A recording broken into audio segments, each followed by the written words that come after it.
आज मैं अभी इसमें सिर्फ इस वीडियो में डाउट बस आपको एक प्रश्न का था और ये बहुत टफ प्रश्न है कहने के लिए, लेकिन है नहीं टफ, फिर भी मैं इसको आपको बहुत अच्छे तरीके से बता रहा हूँ।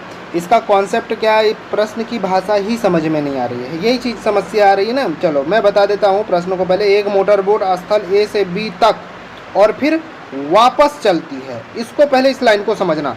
ए से बी है कोई, पहले इसको समझ लेना। ए से बी तक तो गया, फिर कह रहा है वापस चलती है, यही चीज़ बोल रहा है। एक बार साथ में ये इधर धारा प्रवाह है ऐसा, एक बार साथ में फिर विपरीत, यही तो है उसका। दोनों स्थल नदी के किनारे हैं, चलो किनारे हैं। यदि जल में बोट की चाल दोगुनी कर दी जाए, अभी मान लो बोट की चाल क्या है, बोट की चाल x है, ठीक है। फिर एक कंडीशन ऐसा आता है कि 2x कर दिया गया, क्लियर है। तो उसमें क्या होता है, यही स्थिति। पहले अभी मान लो बोट की चाल x है, तो एक बार ये गया और एक बार वापस आया, तब तक तो ठीक है। फिर कह रहा है कि अगर दोगुनी कर दिया जाए और फिर वही स्थिति दोहराई जाए कि एक बार जाए और फिर आए, तो स्वाभाविक सा है जब दोगुनी कर दिया गया, बोट की चाल को डबल कर देंगे जब हम, तो समय कम लगेगा। तो कह रहा है कि सिर्फ और सिर्फ 20% ही समय लगेगा अगर दोगुनी कर दिया जाता है तो, समझना, यही चीज़ कह रहा है प्रश्न। तो मोटर बोट की वास्तविक चाल का नदी की चाल के साथ अनुपात, नदी का चाल भी यहाँ पे लिख देते हैं, नदी का चाल y मान लेते हैं, क्लियर है। यही अपने को यहाँ पे बताना है। बहुत सिंपल तरीके से मैं बताऊँगा, बस समझना ही है। दूरी इसको मान लेते हैं d रहा होगा, क्लियर है, d दूरी रही होगी, है कि नहीं। चलो अब इसको मैं बता रहा हूँ, अगर d दूरी रही होगी तो एक बार अभी जब तक चाल x है तो एक बार साथ में चलेगा, यहाँ से यहाँ तक साथ में जाएगा, बिल्कुल सर जाएगा, धारा के साथ साथ। तो धारा के साथ साथ तो प्लस करना, और फिर दूसरी कंडीशन में क्या, धारा के विपरीत, सर धारा के विपरीत जाएगा। टोटल कितना समय ले रहा है, टोटल कितना समय ले रहा है समझना, 20% लेगा तो 1/5 है 20% के बराबर। अरे 100% बराबर कितना, नहीं समझ में आया। अरे 100% समय,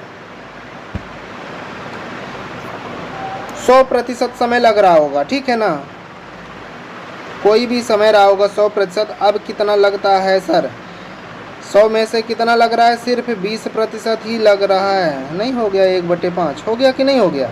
ये छोटी छोटी चीज़ें हैं, इसको समझना पड़ता है ध्यान से। तो 1/5 ही समय उसको लग रहा है। कब, जब ये चाल दोगुना किया जाता है। लेकिन अभी कितना समय लग रहा होगा, पूरा पूरा एक समय लग रहा है कि नहीं लग रहा है, लग रहा है ना, सॉरी एक नहीं 5 लग रहा है, सॉरी, है ना। यहाँ पे पूरा पूरा कितना समय लग रहा है सर, 5 लग रहा है, 5 लग रहा है ना, क्योंकि 100% अभी समय उसको लग रहा है, तो 5 100% है। अब यदि कह रहा है कि चाल को दोगुनी कर दी जाए, बोट की चाल को, और फिर वही प्रक्रिया दोहराई जाए, वही प्रक्रिया दोहराई जाए का मतलब समझना, वही कंडीशन, वही प्रक्रिया हमने दोहरा दिया, ठीक है, कोई दिक्कत है। तो समय कितना, एक ही लगेगा, 20% ही लगेगा, मतलब ये 100%, ये 20% उसी का, क्लियर है, 20% समय लग रहा है। ये कंडीशन समझ में आ गई कि नहीं। अब इसी को अपने को सॉल्व कर लेना है, बस उत्तर आ जाएगा, है ना।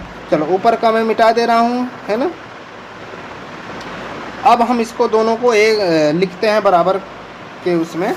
तो चले लिखें d/x, यहाँ पे डायरेक्ट कर दें इसको, a+b और a-b का होल फार्मूले पे होता है ना, a+b और गुणे a-b बराबर क्या होता है, a² - b²।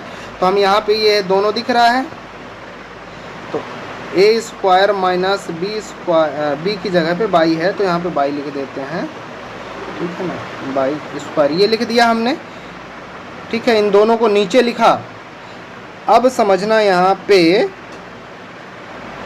ठीक है, ऊपर क्या बचेगा, 2d, इनको जोड़ देंगे, क्लियर है।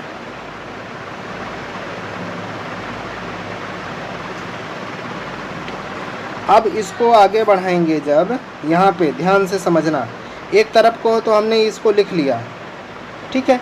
ये बराबर की इधर आएगा तो 5 है तो 1/5 हो जाएगा, तो इसके गुणे में 1/5 हो जाएगा। अब बराबर ये वाला लिख लो इधर, ठीक है। इसको भी वही कंडीशन में, तो ए के स्थान पे 2x है और बाई के स्थान पे, बी के स्थान पे ये है, वही फार्मूले पे, इसी फार्मूले पे उसको भी रख देंगे। तो इसको हमने रखा, ऊपर क्या हो जाएगा, ये 2 है, 2 गुना कर दिया गया है, तो 2 यहाँ से, तो 2 यहाँ से, 2 यहाँ से हो जाएगा, मतलब 4d ये जुड़ जाएगा, 4d हो जाएगा। यहाँ पे हो जाएगा 4x² माइनस b की जगह पे y²। ये बात क्लियर हो गई होगी, आपको समझ में आई। चलो नीचे का मिटा देता हूँ क्योंकि जगह की ज़रूरत है इसमें। चलो आगे बढ़ते हैं। इसको जब सॉल्व करेंगे अब आगे, तो ये 5 का गुणा इसके साथ चाहो तो कर दो, है ना।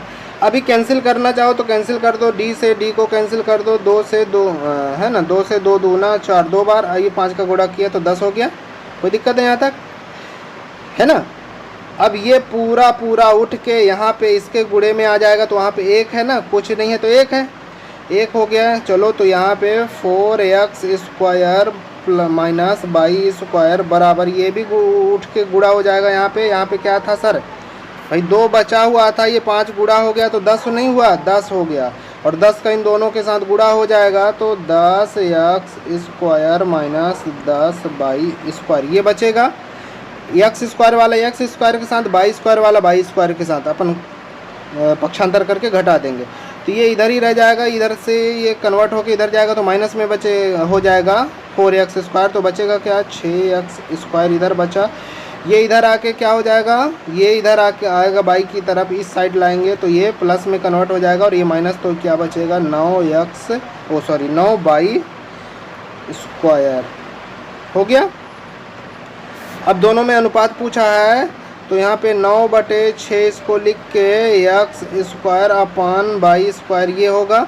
अब इधर कर्डी चिन्ह लगेगा, इधर कर्डी चिन्ह हटाने के लिए कर्डी से ये हट जाएगा, ये भी, तो ये क्या हो जाएगा 3√6, क्लियर है। ऊपर का ये 9 है तो ये तो हो गया इसका 3, और नीचे का √6 ही रहेगा x/y, यही तो पूछा था, इसी का अनुपात। अब इसको हम थोड़ा सा सॉल्व करेंगे, इसको लिखने की ज़रूरत यहाँ पे नहीं है, है ना, ये मैं आपको ऐसे ही बता रहा हूँ। इसको जब आगे बढ़ाएंगे तो हर में परिमेय कर्डी चिन्ह नहीं होता, इसलिए हर का परिमेयकरण कर देंगे, तो 3/√6 गुणे √6 का गुणा कर देंगे दोनों तरफ, क्लियर है। इधर का मैं मिटा रहा हूँ, ठीक है। हाँ, परिमेयकरण जब इसका किया तो क्या हो गया, ये क्या हो जाएगा, नीचे 6 ही बचेगा, ऊपर क्या हो जाएगा 3√6 बटे में 6, तो 3 एकम 3 दूना 6, क्या बचेगा √6/2, मतलब रेशियो में √6/2। ये हमारा उत्तर आ गया, कौन सा ऑप्शन होगा, सी नंबर। ठीक है, एकदम क्लियर हो गया, बात बिल्कुल समझ में आ गई होगी। उम्मीद करता हूँ वीडियो अच्छा लगा होगा।